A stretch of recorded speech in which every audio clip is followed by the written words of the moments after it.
Back in December, the game Callisto Protocol was released to very mixed reviews, with many people noting the exceptional looking graphics and gore, but lambasting the combat for being boring or too simple. I, on the other hand, was in the camp that I liked the game despite its issues, and there were a lot of them at launch.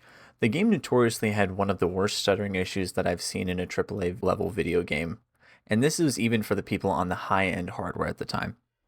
Thankfully, a majority of that does seem to have been fixed, at least on my end, but the mileage may vary for you, so watch out there. But this isn't a review about the main game, but more so the season pass that is now completed with the launch of the final transmission DLC. So sit back and hear my thoughts about the season pass for the Callisto Protocol. First up, we have the most recent item from the season pass, the final transmission. This DLC is included as part of the season pass, or will run you about $15 if purchased separately. And this takes place after the events of the main game, where Jacob has sent Danny on her way in the last functioning escape pod. Jacob wakes up after being knocked unconscious during an explosion and must find his way to Dr. Mahler, who says that she has a way out of Black Iron Prison. Now, this takes roughly 2 to 3 hours to complete, which is, I would say, about half the time that it takes to complete the main game. So that sounds right for about the length that you're purchasing it for. While there are not too much variations, there is a new type of enemy called the Biobot, which is a mix between a security robot and the biophage that was released upon the prison in the main game that mutated its host into zombie-like creatures. And to combat these bigger enemies, we're given the kinetic hammer as a new melee weapon. And I will say, this hammer was fucking awesome to use. I loved it.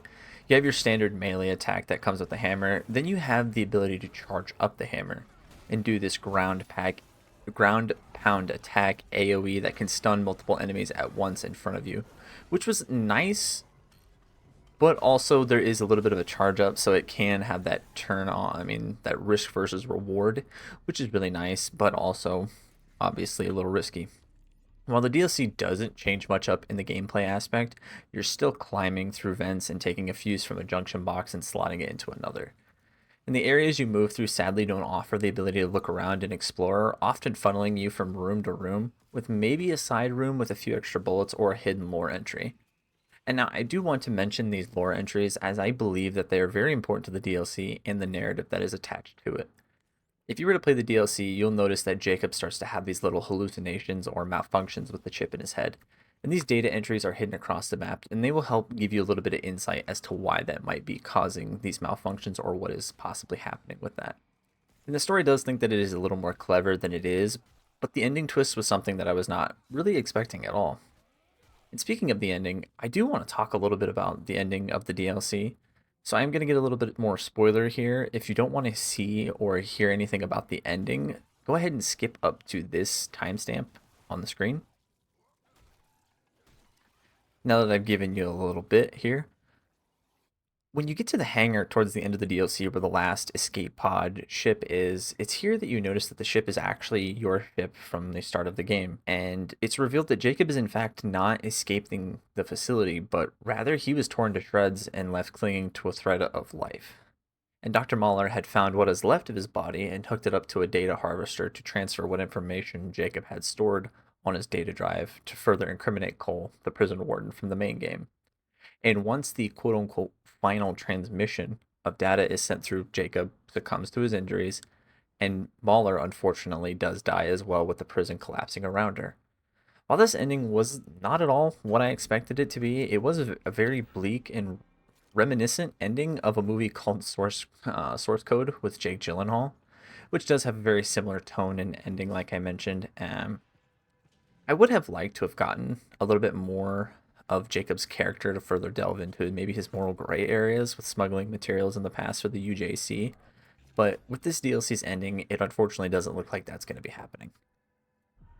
Next up, we have the Riot Mode. Another mode that was added as a post-launch content is the Riot Mode. If you're familiar with Call of Duty Zombies, this will be right up your alley, as you have to survive increasingly difficult waves of enemies while simultaneously completing objectives. With the ability to upgrade your weapons around the map with currency you get from completing rounds or objectives, there really isn't too much depth to this mode, but I also don't really think there needs to be. There just needs to be high replayability, something to fend off, something about fending off hordes of enemies, wave after wave, with a gravity gauntlet and a shotgun. is pretty fun and heart-pounding once you get down to those last few shells.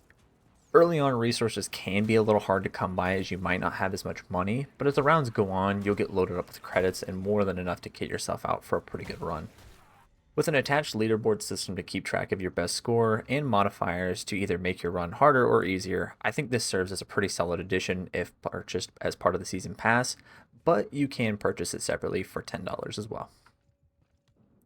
Last, we have the Outer Way Pack in the Contagion bundle.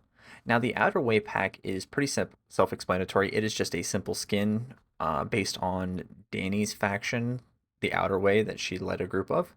And you can see that here on the screen now. And that pack's going to run you about $5. And it's also included as part of the season pass.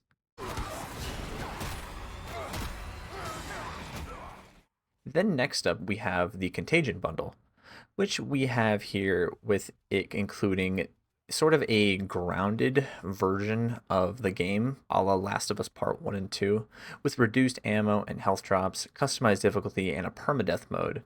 There's no real second chances here in this game. Like, if you die, you're dead, that's it. This mode isn't something that I'm particularly fond of, as the combat in this game can be brutally unforgiving in certain instances, and having to redo whole sections or even the whole game is in its entirety itself is not something that I'm too keen on doing. I do think for the more hardcore players that find this game to be a little too easy, this would be a challenging and fun mode for them. Just watch out for those exploders because they are no joke. And this pack is included as part of the season pass, or will run you about $10 if you were to purchase it separately. In conclusion, is it worth it? So with all that previously mentioned, the content being included in the season pass, I would have to say that overall it is worth it if you can pick it up on sale for around $15. Normally the season pass is $30, but $15, considering that's the cost of the final transmission, I think you get a pretty good deal if you enjoyed the base game. A lot of the content that is in here is basically just the same as the main game. So if you enjoyed that, I think you'll enjoy this with the Riot Mode and the Contagion modes thrown in. The skins might not be something you're looking for, but they're a cool, decent offering. And that does bring us sort of to the end of the video. It really wasn't much that I wanted to sit there. I just thought I'd lay out what's in the season pass now, and then you can now make an informed decision whether or not you would like to purchase it now that all of the content's out. So if you did enjoy this, make sure to drop a like and let me know what is your favorite part of the season pass. I would have to say mine is, I'd probably say the final transmission, just because I liked having that new story, that sort of ending to the game as well. And if you did make it this far, thank you again for watching, and take care.